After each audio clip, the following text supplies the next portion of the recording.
there's confidence in the electoral process, in INEC, in the security services. It's just very good to see the process of democracy being rolled out in a peaceful manner, as we know that Ekiti State tends to be a hotbed for violence and tension, and none of that is going on right now, even with a couple of hours still to go with the elections. I know a lot of security has been deployed. We were speaking earlier to Biodun Adeniyi, who was live in Ekiti, and he was talking about the fact that security presence is quite a bit, but they don't have their arms on them. They don't have their guns. This is also to make things a little less tense, which it seems like it's going on well. And I'm just hoping that the BIVAS system keeps up, and we have something to be very proud of at the end of the day. And especially in terms of INEC, it seems like they've put in quite a lot of work to maintain a good look for this elections and to keep their reputations intact.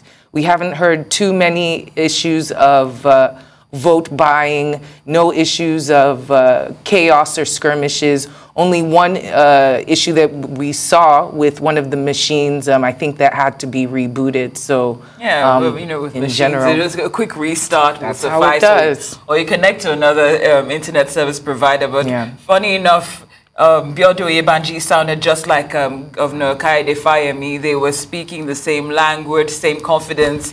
He mentioned that he was confident that he would win the keenly contested election, and he was also accompanied with his wife, that's Dr. Olayemi Oyebanji, to the unit. And he was full of praises for INEC for improving on the electoral process through the bimodal voter authentication system technology innovation, and said that this has made the process much faster and credible. And he also hailed the voters for enthusiastically trooping out in mass to cast their vote, saying there wasn't any case of apathy with the reports that he'd been getting across the 177 wards. And I think it's good that, you know, he heard about voter apathy and that was not the case. And I would also like to see that even though we've heard about rumors concerning vote buying, that it would just be nothing but rumors at the end of the day. Yeah. But yeah. And speaking of these particular Ekiti governorship elections, you know, I was asking about earlier, what is it about Ekiti State that sees this high number of turnout for voters? And he said that it's been a lot of sensitization workshops that have been going on in the state as well. And we were speaking about how, historically speaking, Ekiti seems to be a hotbed when it comes to elections. But according to reports for most of yesterday, tension was a little bit high across the states. You know, voters were actively campaigning for the three dominant candidates, Segun Oni of SDP, who we saw speak earlier, and Biodun Oyebanji as well of the APC, as well as Bisi Komolafe of the PDP. So to make sure that everything was very smooth and safe today, the Inspector General of Police, Usman Alkali Baba, yesterday ordered the restriction of vehicular movements in the entry and exit points of the state from about 12 in the morning till about 6 p.m. So I think this also helped calm the situation, let everyone know that the police, INEC, and the citizens are prepared and ready to exercise their civic duty in peace. I think it's also worth giving, you know, kudos to the officials that have, you know, that are basically doing their due diligence in this voting exercise, because we also understand that as a preemptive measure against vote buying, officials of the EFCC were seen at the police command in their red reflective jackets, and that to show that they even thought in that direction and took those precautionary measures is also something that's worth, you know, it's worth saying well done. Yeah, definitely, definitely. And you know, having been one of these individuals at these polling booths volunteering, I know it can be quite a hard job. You have to stay out there. It's a thankless job. Yes. So definitely kudos to INEC, who apparently spent most of yesterday moving all the sensitive ballot materials to the specific wards, and in order to make sure that everything was free, fair, and seamless today. As we know, 988,923 voters were captured in the register in Ekiti State, and we're hoping that at least 70+% of those voters will come out to exercise their civic duty today.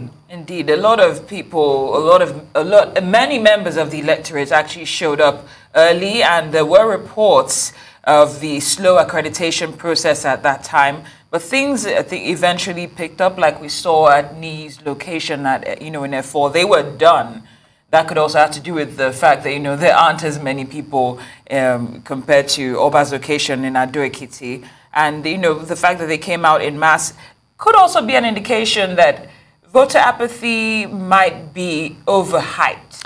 Because people very well said. Very well said. If you just stepping out on a normal day, let's shift the attention from Ekiti. You get a sense of, I've had it from everyday Nigerians. And I think people are keen on making sure that their voices are heard and making sure that a change is seen. So I think that's more of what I catch when I'm in the room with people. I don't get a sense of voter apathy. I get the sense of, okay, how low can we go? I don't want to find out. And in terms of politics, it's good that we're here. But let's actually bring in our Arise analyst, Dr. Biodun Adeniyi now. He joins us from our Abuja studios for analysis this afternoon. Thank you so much for joining us this afternoon. I know that it's going to be a long day as we watch Ekiti citizens exercise their civic duty. But can you just tell us what you think about the electoral process so far, from what you've seen about individuals showing up at the polling units, the BIVAS situation, security, any other comments you have on the electoral process so far this morning? Yes, thank you for bringing me in. I think it's once more a good development, that we're keeping to schedule with respect to Ekiti. And of course, Ekiti is identified as one of the many off-cycle, off-season elections that we have, which is often a template, for INEC, to recalibrate, to test its technologies, in the build-up to future election.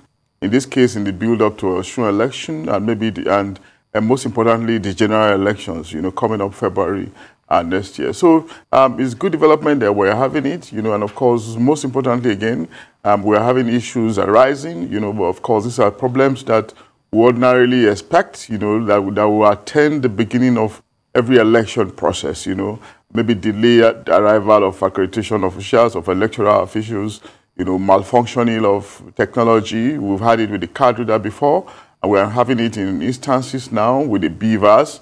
Of course, we cannot downplay the importance of this technology.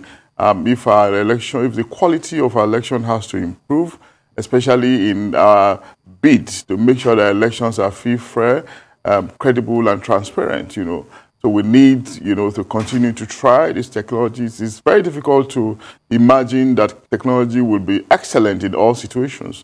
What matters, like I said yesterday, is the plans we make, to remedy the situation once imperfections have been noticed. And secondly, again, what matters will also be, the percentage of imperfection. If it is limited, if it is inconsequential, then we can give kudos to the process at the end of the day. But technology is very, very important. And of course, we have had some comments from the aspirants, some of them saying that they are confident of victory. This is not unexpected as well. The hallmark of the average politician is optimism. And sometimes the regrettable aspect of it is that when they lose again, they keep telling you that they won the election, and they will try to test it out and through litigation. And that's what has led us to the many cases of off-cycle election that we now have in the country. At the last count, I think it was 6. Now it's getting on to 7 with IMO, because of continuous litigation. We just hope that going on in the future, we can begin to reduce the number of off-cycle elections. We need a lot more uniformity so that we will not have, bits and pieces of election in a situation where we are still struggling with logistics, in a situation where we are struggling with resources, in a situation where our election process is largely primitive, largely crude, where it's not a question of, where it's not essentially a reflection on the consciences of people, but because of the ability of politicians, sections of politicians that is, to manipulate the electorate, through influences, interventions, monetization, commodification of the process. That's still a bane of the process, really. And of course, there are reports in Ekiti now.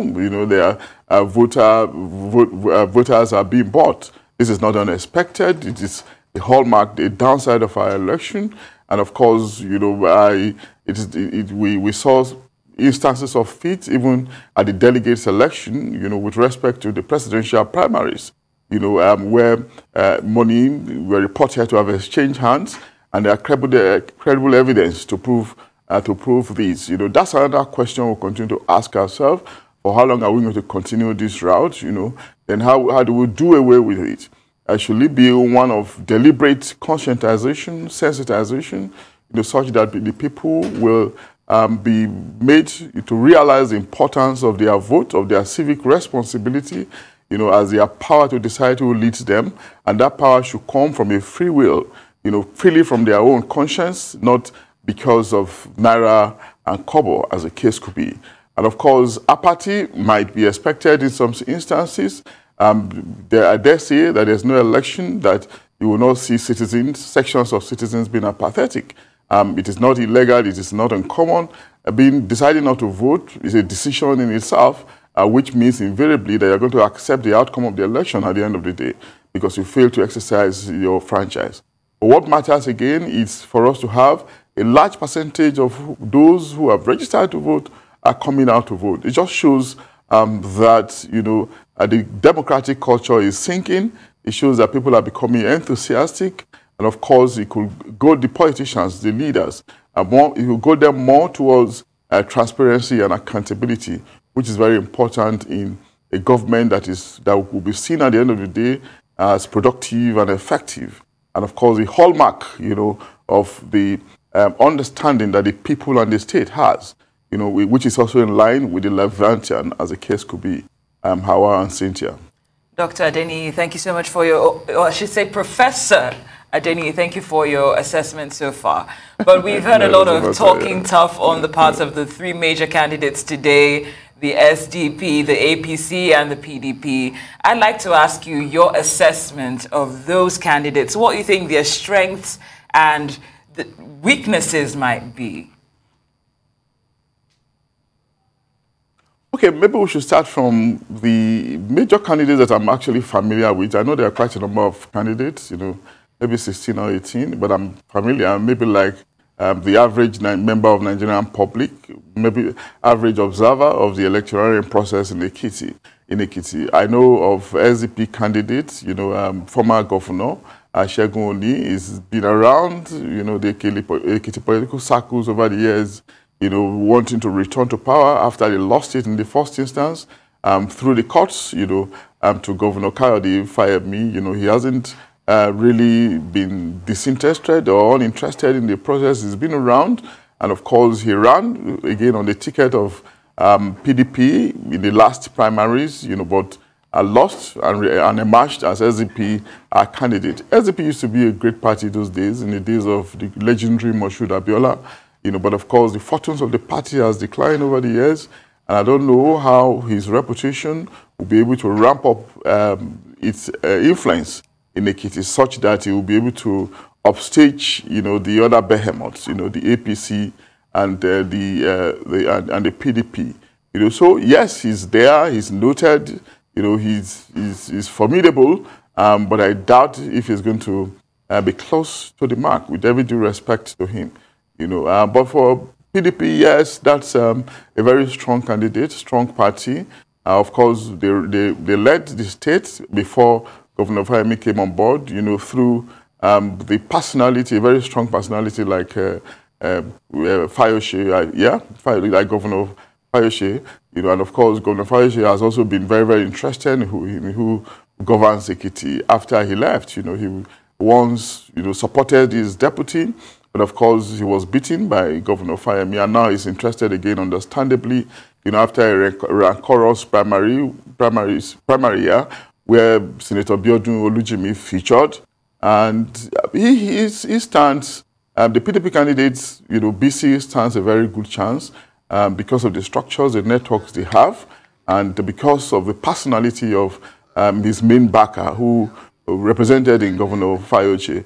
So at the end of the day, it's going to be a very strong race between PDP and the APC candidates, represented in Biodun Adeniyi, another very formidable candidate who is reported to be an homegrown person, trained all his life, in Ekiti, worked largely in Ekiti all his life, been around governments and governors in Ekiti. He understands the local politics, and of course, he's coming from the incumbent political party, and it is taken for granted that the outgoing governor is supportive of him. Strong candidate, no doubt, I see the results. I see it going between the APC and the PDP, but if permutations are right, if we just go, I don't know if it is okay for we want to make a call now, but I think it's safer to just say that former Governor Oni, will make a very strong statement, but it's going to be a race, between the PDP and the APC. It's also okay to risk making a call, but I think it's just safe to leave it at saying that PDP and APC might carry the day at the end of the day. Well, you're certainly right about that, Professor Adeniyi. There are a lot of permutations that are happening, but we will just have to leave it till the end of the day before we make any certain calls there. Thank you so much for having a discussion with us. We will be coming back to you to discuss more in depth the godfatherism proxy war that a lot of people are using to call this Ekiti governorship elections. But for now, we have to take a little bit of footage from earlier on when the PDP candidate for the party, BC Komolafe, put in his ballots earlier to vote for the governorship elections. Let's have a look. We've not recorded any kind of problem here. The INEC has improved tremendously, and I believe they will keep improving. The idea of the introduction of the BIVAS has seriously bridged the gap between accreditation and voting. Now, when you go through the BIVAS, when they are ascertain your fingerprint, you go ahead to vote.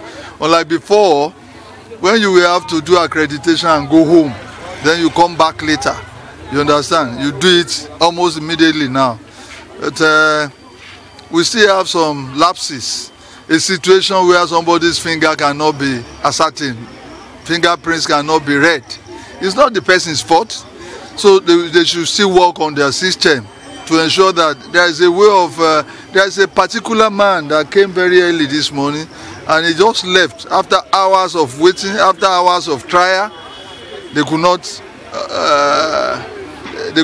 do anything to his situation. So I think with time they will devise a means of taking for such problems, all those problems. In terms of security, you have the men on ground. I hope they will be able to sustain it until counting is done and they return the votes.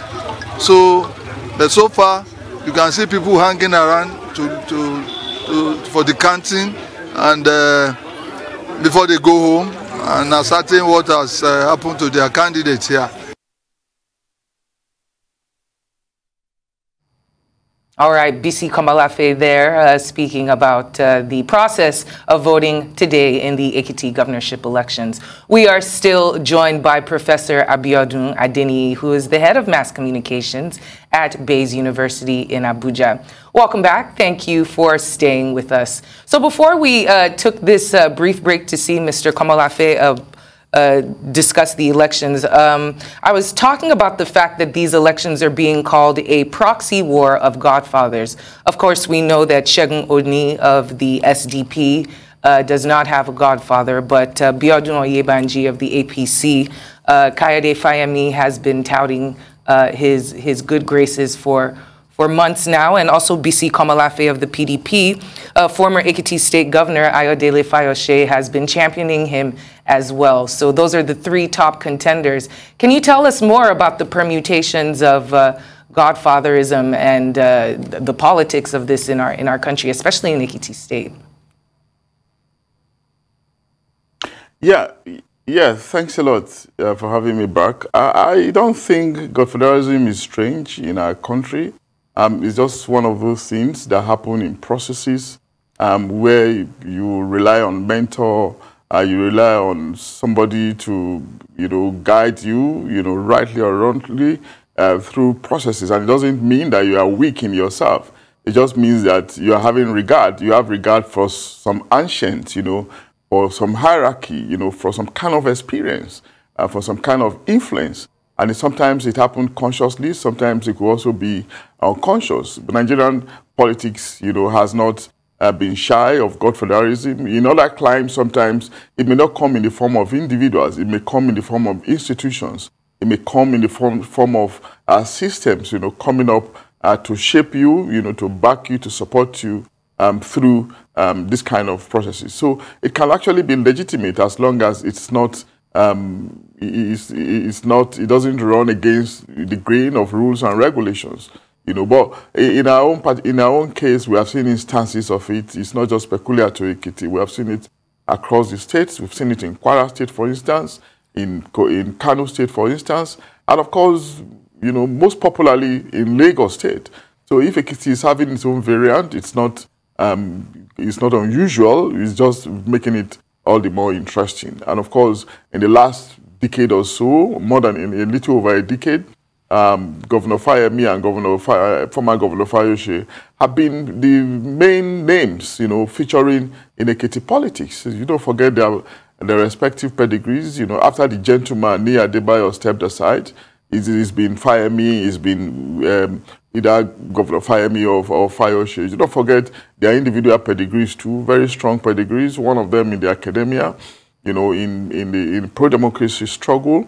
A naturally brilliant, cerebral gentleman, with ambition for the state, And the other one, Fayose, a businessman, a gutsy fellow, somebody who is streetwise, and is street smart as well. So when you have these strong characters conflicting in the political space of a state, as small as Ekiti, you should expect that there will be some tension and contention. And that's what we are seeing now, And it's something that was going to continue until we have another strong character coming up, to maybe do some things through his own influence to discountenance them.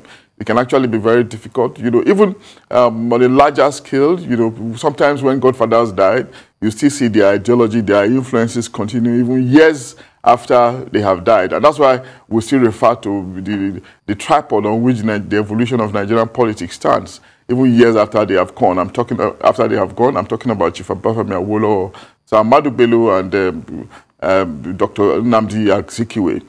Prominent people, excellent politicians, who were people-centric in their dispositions.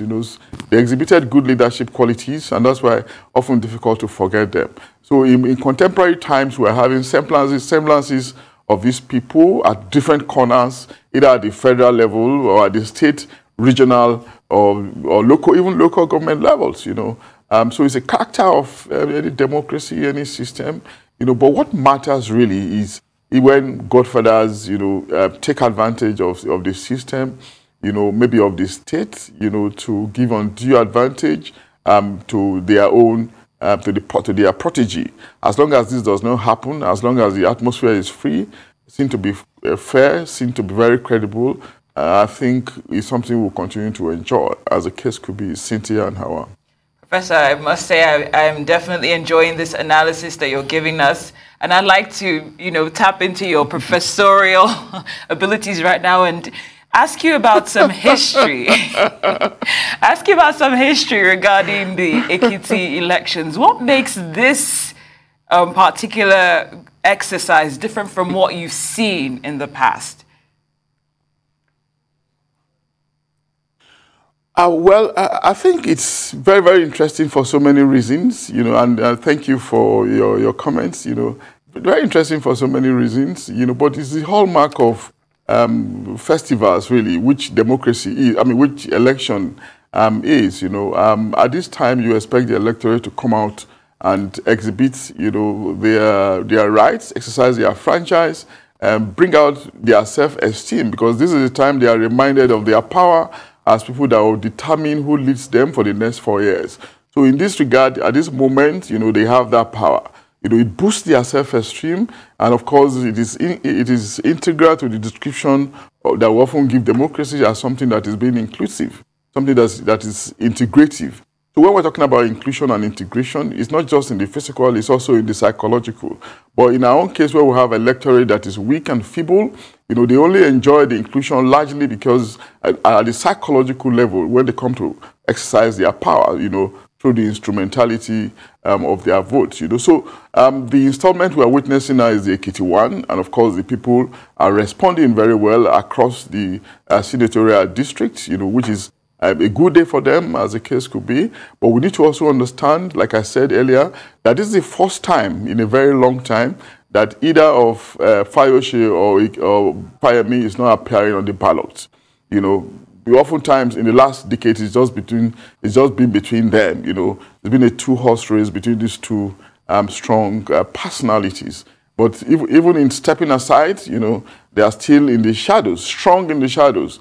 You know, popping up or helping candidates that will continue or come and restart their legacy.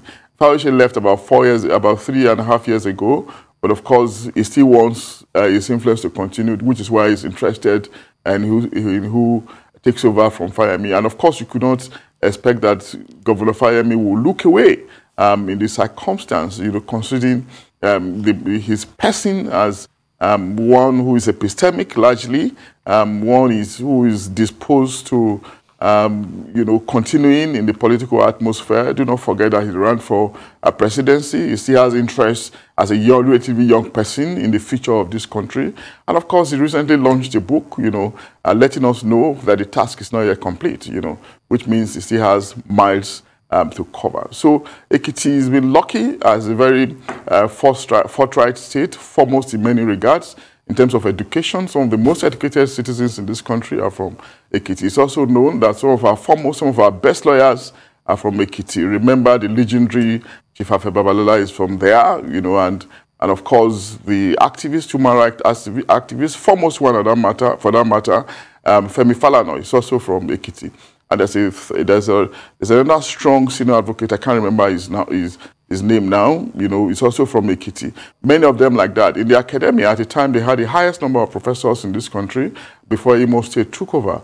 You know, so Ekiti is in reckoning. And of course, stories have said that there's no household you get to in Ekiti and you not find a professor. So that's the nature of a state we're talking about.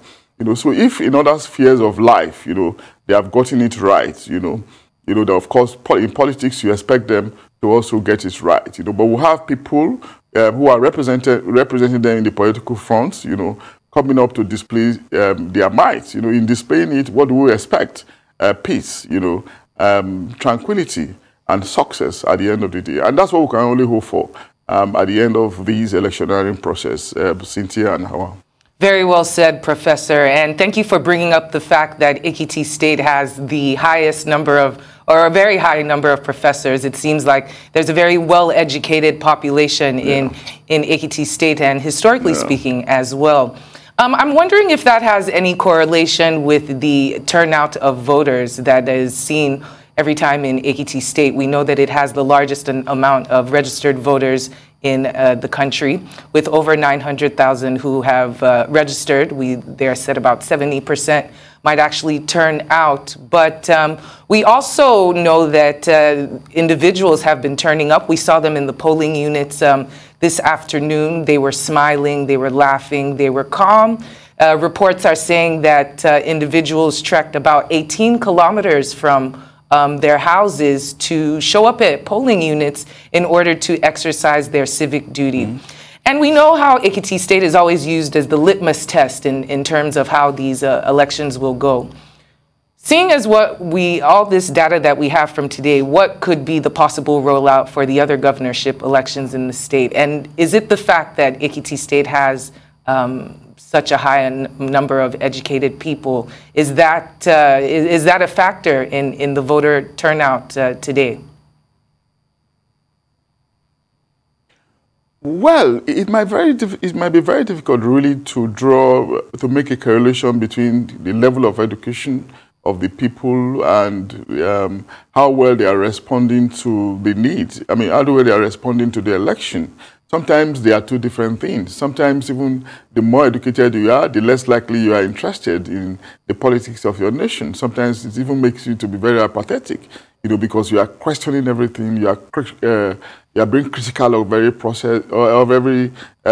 You become unnecessarily curious, even when you should be participatory. Sometimes it can also be a disadvantage. Sometimes, again, you think that those who are doing well as politicians are people who are less educated, you know, people who don't mind, you know, to toe the primitive, crude, you know, gung-ho routes.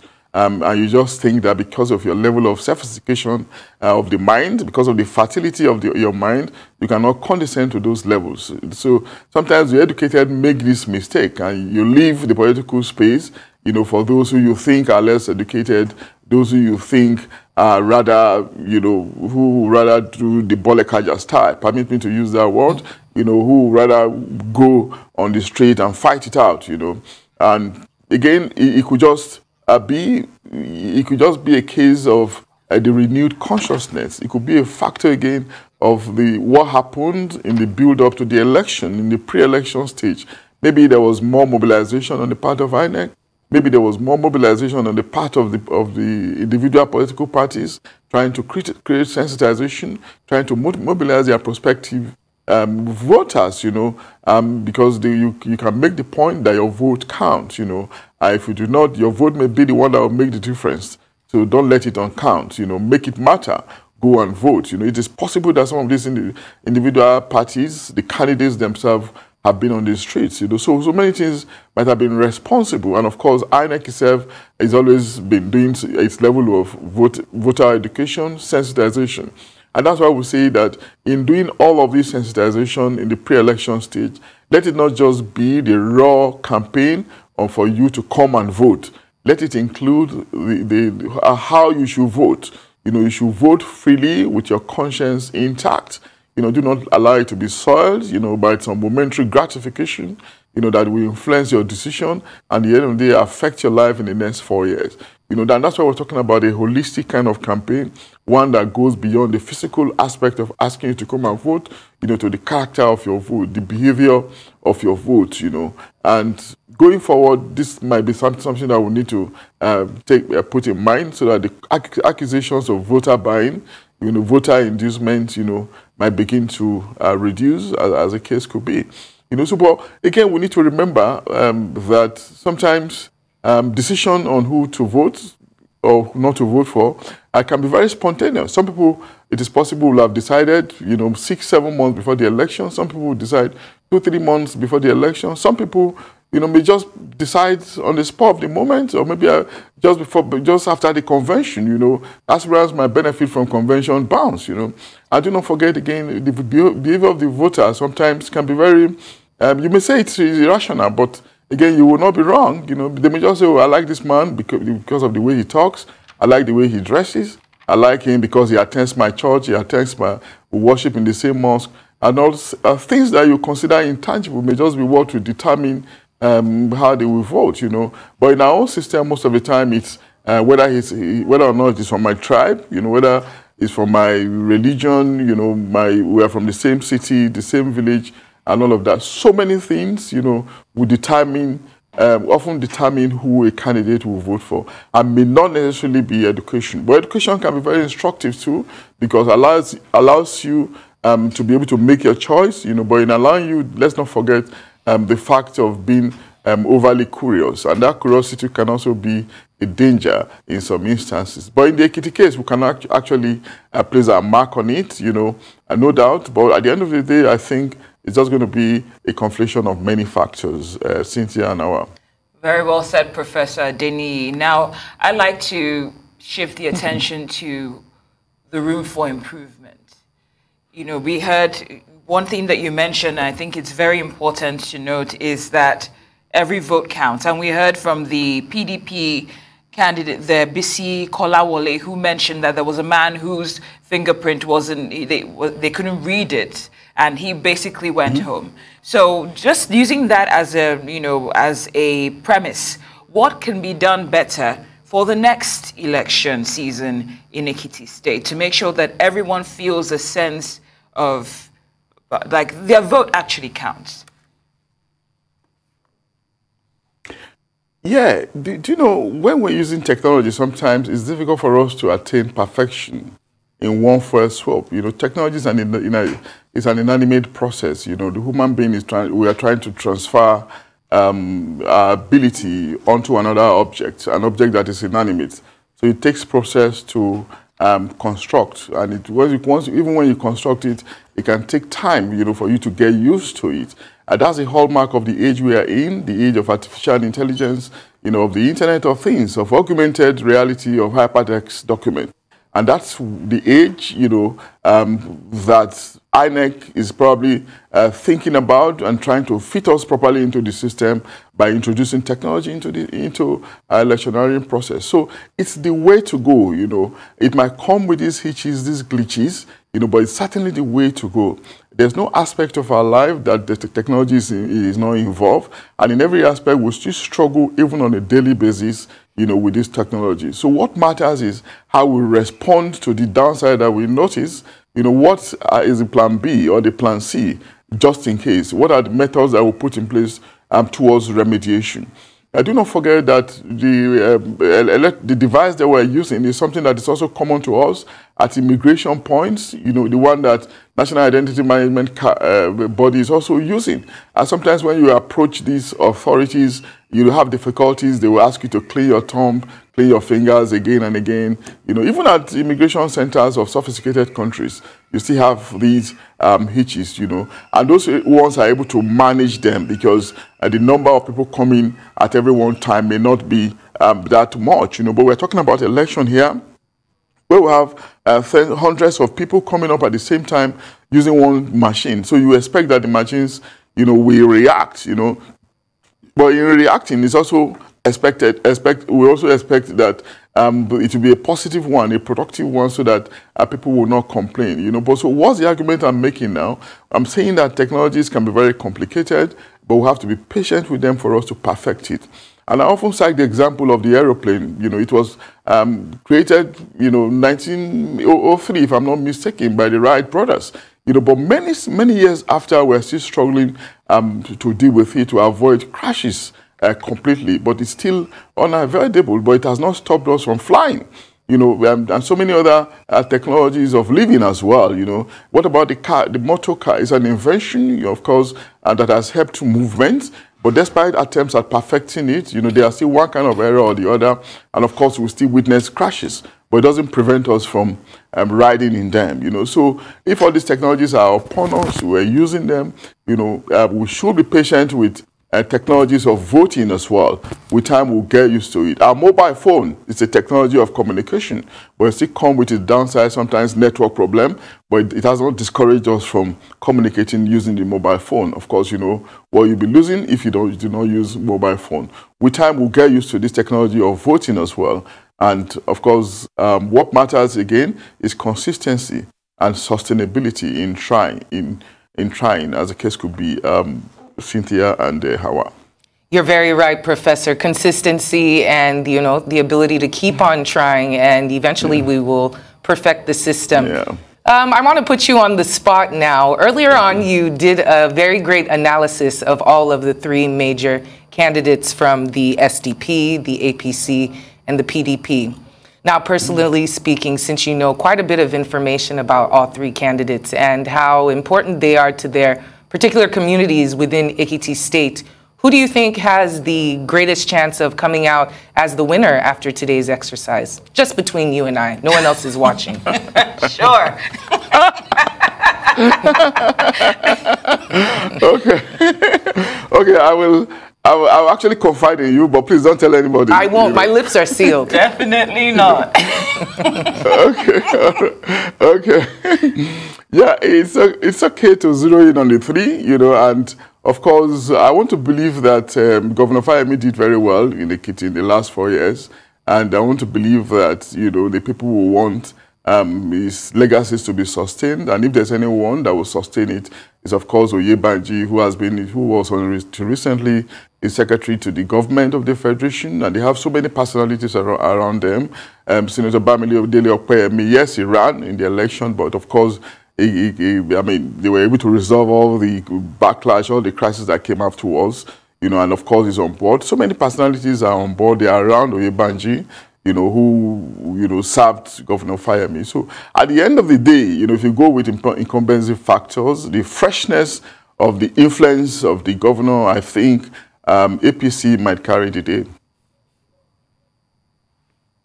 Oh, Professor? Yeah, did you hear me? We lost you for a second, but are you still speaking or did you finish? Oh. Yeah, I finished. I said at the end of the day, going by the freshness, the contemporariness of the influence of the incumbent governor, the fact that APC is rounding up, and of course he's said to have done well in the last 3.5 years or so. I think the people of the Ekiti might also want his legacies to continue, and if there's anyone that will continue with his legacy, it is the one that he supports, and that person is Biodun Adeniyi, who is the candidate of the APC. So overall, going by my own projection, I think APC will win. Going by my projection, yeah. Let's not put any money on that unless you have to pay me. But no. We're receiving reports now that the EFCC has made some arrests regarding some individuals involved in vote buying, and those arrests were made, of course, in Ekiti, and the suspects were paraded in Okeoriomi area division of the Nigerian police force, and they were said to have been caught with monies allegedly used to induce voters, and they also burst into another residence where some people were caught with a book containing details of voters of certain voting areas. What do you make of this? Are you surprised in any way? No. I'm not surprised, really. I expect this to happen, and I doubt that we can actually do away with money politics in our country in the next few years until we are conscious about, deconstructing the narrative about moneyism. It is a factor that is still deep-seated in us, because it's not just isolated into politics, it is coming from the overarching culture of consumerism, of primitive material acquisition, people believing in the power of money rather than subscription into any other kind of value. So it's going to take a long time, process, a long time measure, for us to deal with it. But in the short term, there are things we can do, which I think EFCC or the security agencies are doing. But I dare say that they are simply preparing the crack, It's not going to go anywhere, with due respect to the effort they are making, because beyond this momentary arrest, we have to see sustainable efforts, at prosecution, and not just after the election. Sometimes we hear about candidates going to court, challenging the election. We do not hear about candidates or those who are inducing people being prosecuted. Everything just dies down. It just goes under the carpet. Neither do we hear about cases of people being prosecuted, of electoral offenses. So it's just about those challenging the election. Until we have a sustained trial process, so that it can serve as a deterrence to others, in the short term, then we can begin to think that in the future we'll begin to look away from the monetization, the commodification of our electioneering costs. It's okay that efforts are being done in the short term, but to what extent can those efforts travel? I'm afraid it may not be too far, except there is an overarching plan on the part of government, on the part of the electoral agency, to work towards fundamental behavior change behavior change in the area of election. And this can happen through behavior change communication. You know, there's an agency of government that is looking very dormant, you know, that should have been primed for this kind of campaign, and that's the National Orientation Agency. But I doubt how much funds they are giving. I doubt how what their level of what their mandate is, how much work they are doing. Oftentimes, we only talk about this thing when an election is coming, when an election is on hand, when we are seeing delegates being bought with huge sums of money. Then it comes to the fore again. Then after that, we all go to bed, you know, until another election cycle. There has to be continuous engagement around, around the constructing, the monetization of our politics, so that we can begin to see that we're getting somewhere with the character and content of our democracy, not just the physical aspect. The physical aspect reflected in the elections proper, in the fact that we have achieved longevity, 23 years down the line, the first time we're going to have this stretch of time since the evolution of the Nigerian electoral process and since post-independent Nigeria. But of course, we have to remain optimistic, hoping that tomorrow will be better than today. We sure do. We definitely hope that tomorrow will be better than today, and we hope that everything continues to go smoothly down in Ekiti State today. Thank you so much, Professor Biodun Adeniyi, for joining us this afternoon for an analysis. And you all out there have been watching our very special coverage of the 2022 Ekiti governorship elections. I am Hawa Mukan. And I'm Cynthia Are. Please keep it here on Arise News for the latest update on the 2022 Ekiti governorship election. Goodbye and thank you for watching.